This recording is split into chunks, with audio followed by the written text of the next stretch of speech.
Oke, baik. Assalamualaikum warahmatullahi wabarakatuh. Kembali lagi kita di tutorial pengantar statistik arsitektur lanskap. Dan di sini kita masih bakal ngebahas lanjutan dari yang uji validitas. Sekarang kita akan membahas uji reliabilitas dengan teknik Cronbach-Alpha. Nah, jadi uji reliabilitas itu digunakan untuk mengetahui seberapa konsisten hasil pengukuran jika dilakukan pengukuran 2 kali atau lebih terhadap fenomena yang sama dan alat ukur yang sama. Uji reliabilitas dapat dilakukan dengan teknik test-retest reliability, yaitu dengan mencobakan alat ukur kepada responden beberapa kali. Nah, terus jika hasil R-tabel pengukuran kedua lebih tinggi dari R-tabel, maka alat ukur dinyatakan konsisten.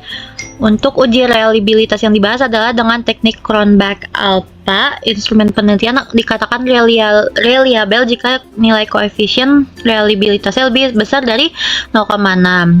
Nah, jadi ini nggak terlalu sama sih, mirip-mirip sama yang kemarin, mirip-mirip sama uji validitas, tapi kan dia itu ada beberapa ketentuannya ya. Tapi kalau misalnya uji reliabilitas itu cuma satu, koefisiennya harus lebih dari 0,6.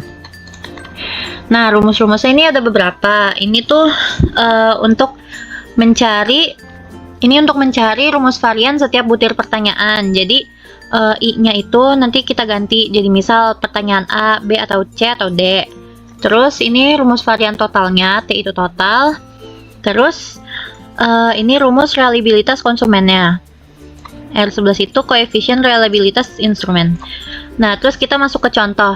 Ini sama kayak kemarin ya, kita ngambil dari saya ngambil dari modul, jadi nggak apa-apa soalnya sama di modul. Yang penting kalian nonton ini untuk belajar dulu sebelum di praktikum. Berikut adalah data dari 10 responden yang mengisi kuesioner yang terdiri atas 4 butir pertanyaan dan tiap pertanyaannya memiliki 5 pilihan jawaban dengan nilai paling rendah 1 dan paling tinggi 5. Ujilah reliabilitas kuesioner tersebut, A-nya itu 5%. Nah, jadi di sini kayak kemarin sama A, B, C, D itu kayak pertanyaannya, misal yang A itu bagaimana kondisi tempat sampah di kebun raya, terus yang B bagaimana kondisi drainase di kebun raya, C, D juga sama kayak gitu. Terus 1 sampai 5 itu mungkin 1 itu sangat buruk, 2 buruk, 3 netral, 4 baik, dan 5 sangat baik. Nah, di sini kita langsung masukin. Langsung kita coba kerjain. Di sini kita harus bikin dulu tabel penolong sama kayak kemarin juga yang uji validitas. Jadi ini tuh untuk mempermudah kalian dalam masukin angka-angkanya ke dalam rumus yang tadi, yang ada 3 ini. Nah, X1, X2, X3, X4 itu angkanya dari sini ya. Dari A, B, C, D. X1 itu A, X2 itu B, X3 itu C, X4 itu D. Nah, di sini kalau misalnya udah, kalian jumlahin semuanya ke bawah ini. Ini juga, nih, dan ini. Terus kalian lanjut ke kolom selanjutnya, itu ada X1 dipangkatkan 2, X2 dipangkatkan 2, X3 dipangkatkan 2, dan X4 dipangkatkan 2. Sama kayak kemarin ya. Misal X1 dipangkatkan 2, 4 pangkat 2 kan 16. Terus habis itu ini juga 16. Ini saya cepetin aja ya biar nggak terlalu lama. Nih. Terus kalian juga ngitung jumlahnya dari semua ini ya. X2 sampai X4 juga sama. Kalian hitung.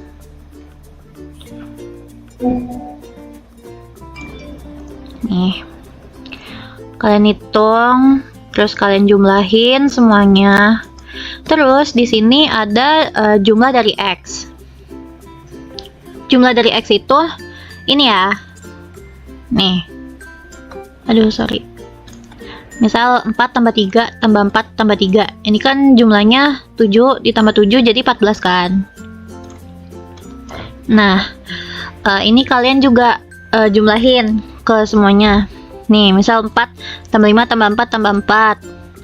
Berapa nih? 17. Terus sampai ke bawah. Dan kalian jumlahin juga di akhirnya. Nah, terus di sini ada jumlah X dipangkatin 2. Nah, ini yang kalian pangkatin 2 di kolom ini semua. Nih ya. Misal 14 dipangkat 2 kan hasilnya 196. Nah, ini kita juga dikebawahin, kebawahin. Dan kalian jumlahin juga akhirnya di sini. Oke. Nah, kalau udah tabel penolongnya semua udah terisi, kita bisa mulai lanjut ke ngerjain soalnya. Nih ya. Pertama kita akan ngitung nilai varian setiap butir pertanyaan. Nah, ini kan yang A itu nilai varian pertanyaan A. Nah, ini kita masukin nih. Ini jumlah XA dipangkatin 2. Nah, tadi jumlah XA dipangkatin 2 itu kan berapa? 171 kan? Kita masukin. 171 dikurang dalam kurung jumlah XA atau X1. Jumlah X1 tadi kan 41 kan? Kita masukin 41 dipangkatin 2 per N. N-nya kan 10. Per N lagi. Sama dengan 171 dikurang 1681 dibagi 10 per 10. 171 dikurang 168,1. Nah, langsung kita kurangin aja. 171 dikurang 168,1 itu kan hasilnya 2,9 per 10 dibagi 10, hasilnya itu jadi 0,29 untuk yang pertanyaan A. Kita pindahin aja ya ke sini. Ini hasil tadi 0,29. Terus yang B sama kayak tadi, kita masukin dulu jumlah XB-nya. Jumlah XB pangkat 2 berapa? XB pangkat 2 kan itu tadi 184. 184 dikurang 42 dipangkatkan 2 per 10. Ini 2 ya. Dibagi 10. 184 dikurang 42 pangkat 2 itu 1764 per 10 jadinya 184 kurang 184 kurang 176 6,4 per 10. Kita hitung 184 dikurang 176,4 itu hasilnya 7,6 kan, dibagi 10 dia jadi 0,76. Jadi hasil yang B itu adalah 0,76. Kita tulis lagi 0,76. Terus yang C sama kayak tadi. Ini kan tadi tuh berapa nih? 173. 173 dikurang 41 pangkat 2 per 10 dibagi 10. 173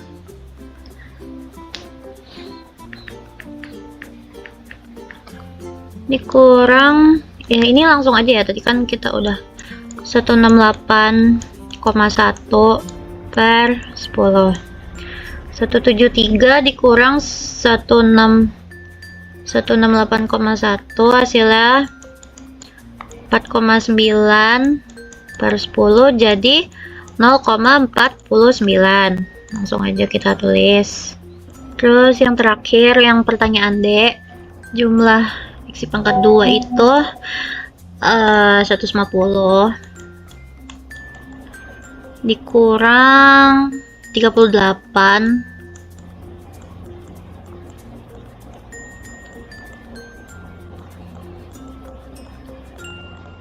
150 kurang 38 dipangkatkan 2 itu 1444.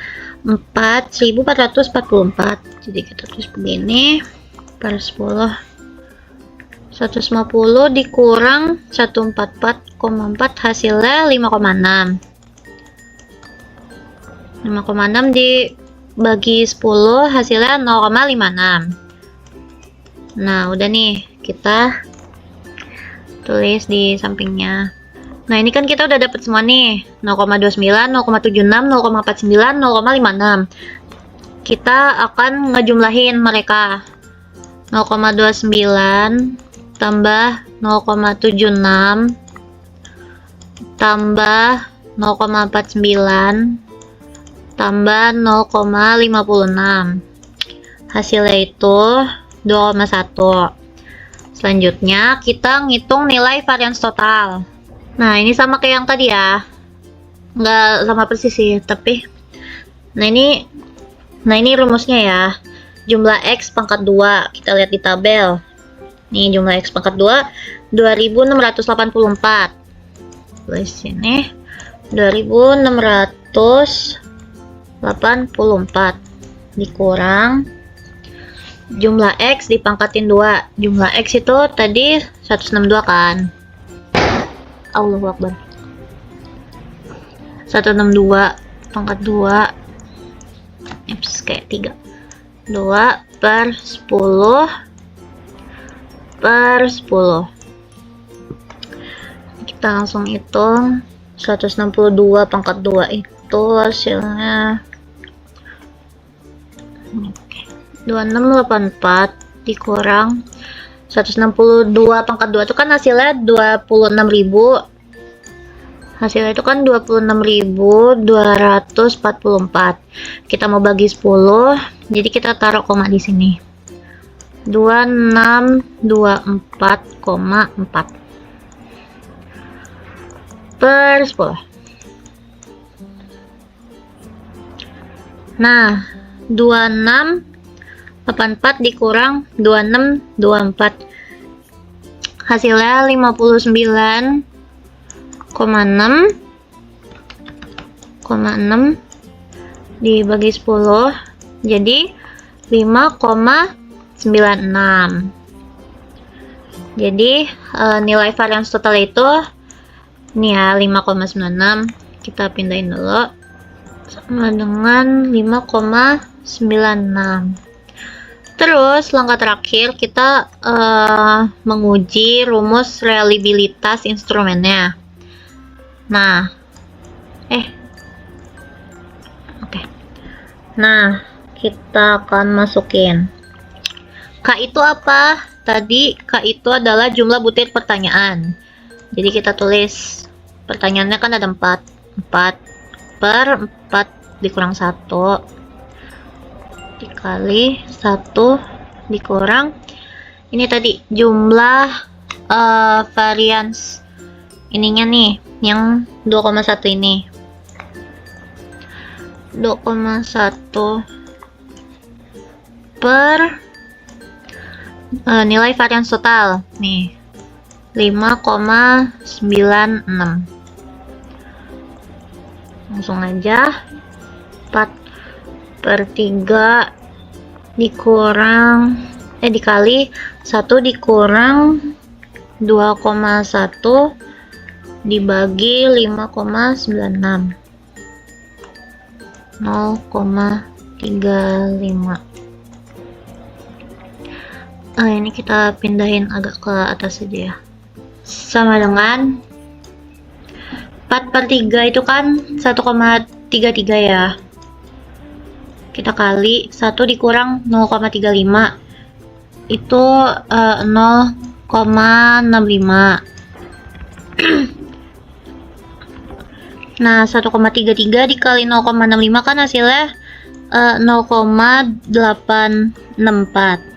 Nah ini kan hasilnya. Terus kita balik lagi ke tadi teori. Instrumen penelitian dikatakan reliable jika nilai koefisien reliabilitasnya lebih besar dari 0,6. Nah, 0,8 0,864 itu kan lebih besar daripada 0,6. Jadi penelitian ini dinyatakan reliable karena nilai R11-nya lebih besar daripada 0,6. Yeay. Terima kasih. Semangat ya praktikumnya. Kalau ada yang dibingungin, bisa langsung PC aja ke saya atau ke Dinda. Pasti bakal dibantuin sampai paham. Oke? Semangat.